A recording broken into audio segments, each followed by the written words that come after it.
শখের নারীকে হারিয়ে ফেললে ছেলেদের মন শান্তি সারা জীবনের জন্য হারিয়ে যায়। প্রিয় মানুষটার কাছে অনুভূতি প্রকাশ করে হাস্যকর হওয়ার চেয়ে বুকে অনুভূতির দাফন করা শ্রেয়। মনের জোরে চলছে দেহ, সারা রাত ঘুম আসে না। ঘুমের কি দোষ? দোষ তো সেই চেহারার, যেই চেহারা আমাকে সারা রাত ঘুমাতে দেয় না। তাকে কি ভুলে গেছো, যাকে একদিন খুব ভালোবাসতে? আমার মা হয়তো একটু লেখাপড়া কম জানতে পারে, কিন্তু আজ পর্যন্ত আমাকে কোনো ভুল শিক্ষা দেয়নি। হ্যাঁ, এটাই সত্য।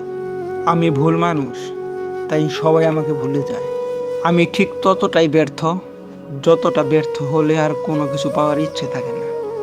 আমার কোনো পূর্ণতা নাই, আমার এই শূন্যতায় ভালো মানায়। স্বর্গে নিয়ে যাওয়ার স্বপ্ন দেখি, মর্গে নিয়ে যাওয়ার নামই ভালোবাসা। তোমার সুখে নিজের জীবনটাও দিয়ে দিতে পারি। জীবনে যতই দৌড়াও, যা তোমার তকদিরে নেই তা তুমি কখনোই পাবে না। মায়ের হাতে মাখিয়ে দেওয়া ভাতের স্বাদ আপনি হাজার খুঁজলেও পাবেন না। কেউ আগলে রাখেনি, কেউ রাখবেও না। কত মানুষ থাকবে বলেও শেষ অবধি থাকলো না। দুঃখ তোমার থাকবেই, কারণ তুমি দুনিয়াতে আছো, জান্নাতে না। আর তোমাদের প্রতি যে মুসিবতে আপতিত হয় তা তোমাদের কৃতকর্মের ফল। আর অনেক কিছুই তিনি ক্ষমা করে দেন। সূরা আশ-শূরা আয়াত ৩০।